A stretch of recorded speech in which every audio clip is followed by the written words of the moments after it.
ചെറിയ സെക്കൻഡ് സ്റ്റാൻഡേർഡില്, ഇത് dense Maria first സ്റ്റാൻഡേർഡില്. ഞങ്ങൾ നാട്ടിൽ പാല എന്ന സ്ഥലം, കോട്ടയം. ഞങ്ങൾ ദുബൈയിൽ വന്നിട്ട് ഏതാണ്ട് 4 വർഷത്തോളമായി. അപ്പോൾ പിള്ളേരെ ഇങ്ങോട്ട് മൈഗ്രേറ്റ് ചെയ്യാൻ വേണ്ടി നോക്കുമ്പോൾ നമ്മൾ ഏറ്റവും കൂടുതൽ ചാലഞ്ചസ് ഫേസ് ചെയ്യുന്നത്, ഞങ്ങൾ രണ്ടുപേരും വർക്കിംഗ് ആണ്, ഞാനും വൈഫും വർക്കിംഗ് ആണ്. അപ്പോൾ അവരുടെ ഒരു എഡ്യൂക്കേഷൻ്റെ കാര്യമാണ്. ദുബൈയിൽ എന്ന് പറഞ്ഞു കഴിഞ്ഞാൽ പല കാര്യങ്ങളുണ്ട്. ഒന്ന്, രണ്ടുപേരും വർക്കിംഗ്, അപ്പോൾ ആ ടൈമിങ്ങിൻ്റെ ഒരു ഇഷ്യൂ. പിന്നെ ഓഫ് കോഴ്സ് എക്സ്പെൻസ്.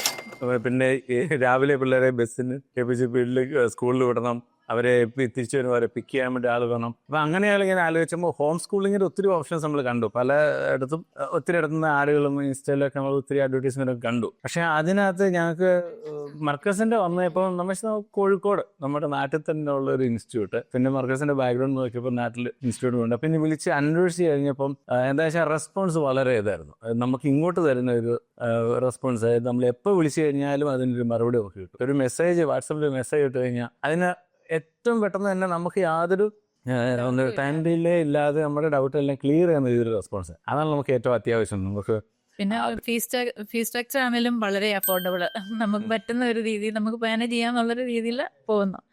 അപ്പം പിന്നെ ഇവർ രണ്ടുപേരും പഠിക്കാനുണ്ട്. സ്കൂളിങ് തുടങ്ങുന്നതിന് മുമ്പ് തന്നെ പറഞ്ഞിരുന്നു നമുക്ക് മന്ത്ലി വൺസ് പിള്ളേർ ഒരു ഗ്യാതറിങ് ഉണ്ടാവും. ഇപ്പോൾ ഒരു മന്ത്ലി വൺസ് എന്ന് പറഞ്ഞാൽ ഒരു ഗ്യാതറിങ് വളരെ നല്ല ഒരു സോഷ്യൽ ആക്ടിവിറ്റീസ്. പിന്നെ ഒരു പെട്ടെന്നൊരു ഓൺലൈൻ സ്കൂളിംഗ് പറയുമ്പോൾ നമുക്ക് പെട്ടെന്നൊരു വരുന്ന എല്ലാവരും ചോദിക്കുന്നതാ, പിള്ളേർ മറ്റുള്ളവരുമായിട്ട് സംസാരിക്കാതെ ആവുമല്ലോ, അല്ലെങ്കിൽ പിള്ളേർ മറ്റുള്ളവരുമായിട്ട് ഇടപെടാനാണ് പഠിക്കാതെ വരിക, സ്കൂളിൽ വിട്ട് പഠിക്കുന്ന. പക്ഷെ ഇത് അവിടെ നമുക്ക് ഇവിടെ അതൊരു അങ്ങനെ ഒരു പ്രശ്നം നമുക്ക് തോന്നിയില്ല ഇതുവരെ. കാരണം വെച്ച് കഴിഞ്ഞാൽ അവർ വന്നിട്ട് പിന്നെ ഇവർ ഇവിടെ സ്കൂളിൽ വന്നു കഴിയുമ്പോഴേ പിന്നെ ഞങ്ങൾ പോകണം, വീണ്ടും ആ മറ്റു കൂട്ടുകാരെ എനിക്ക് അവിടുത്തെ ആ ഫ്രണ്ട്സിനെ കണ്ടു, ഈ ഫ്രണ്ട്സ് കണ്ടു, ഫ്രണ്ട്സുമായിട്ട് എല്ലാവരുമായിട്ടും അവർ മിങ്കിൾ ചെയ്യുന്നുണ്ട്. എല്ലാവരും ഫ്രണ്ട്സിന്റെ കൂട്ടത്തിലാണ്. നമ്മുടെ മെന്റർ മീറ്റും വീക്ക്ലി ഉണ്ടല്ലോ, അപ്പം നമ്മൾ പറയുന്ന കാര്യം വെച്ച് അവർ അടുത്ത ദിവസങ്ങളിൽ അത് ഫോളോ ചെയ്തിരിക്കുന്നുള്ള. അപ്പം ഇവളാദ്യമേ ഒക്കെ റെസ്പോണ്ട് ചെയ്യല, ടീച്ചർമാർ വിളിക്കുമ്പോൾ റെസ്പോണ്ട് ചെയ്യുന്നില്ല. ഇപ്പം പറയും, ടീച്ചർ പറയും, അൻസാർ റെസ്പോണ്ട് ചെയ്തതിന് ശേഷം മാത്രമേ മുന്നോട്ട് ക്ലാസ് പോകത്തുള്ളൂ. അതുകൊണ്ട് അറിയാം, അതുകൊണ്ട് അവരെ തഴഞ്ഞിരിക്കുന്നല്ല, അങ്ങനൊന്നുമില്ല. അപ്പോൾ അവരും റെസ്പോണ്ട്, ഇതിനകത്ത് ഒരാളാന്നുള്ളൊരു പാട്ടാന്നുള്ളത് അവർക്കും മനസ്സിലാവുന്നുണ്ട്. അതുകൊണ്ട് ഇപ്പം പെട്ടെന്ന് റെസ്പോണ്ട് ചെയ്തോളൂ. അതൊരു കാര്യം കേട്ടോ.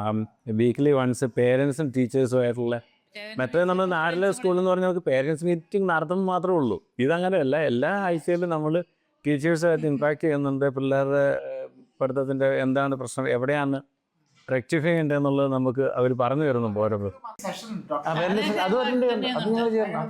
നമുക്ക് ഉപകാരപ്രദമായ ഒരു മീറ്റിംഗ്. ഞാനിപ്പോൾ ഡ്യൂട്ടിയിലാണെങ്കിലും ഞാനത് അറ്റൻഡ് ചെയ്തുകൊണ്ട് തന്നെ ഡ്യൂട്ടിയിൽ പിന്നെ നമുക്ക് സംസാരിക്കാൻ പറ്റും, നമുക്ക് പറ്റുന്നില്ലെന്നേ ഉള്ളൂ, പക്ഷെ നമുക്ക് കേൾക്കാമല്ലോ. ബാക്കിയുള്ളവർ പറയുമ്പോൾ ഏകദേശം നമ്മുടെ കാര്യങ്ങളും എല്ലാം അതിനകത്ത് വരുന്നുണ്ട്. Thank you, Marcus Education System, for introducing such a wonderful platform for students and for parents also, because this is very much helpful for the parents to how to learn their students. They can also improve themselves. So thank you very much.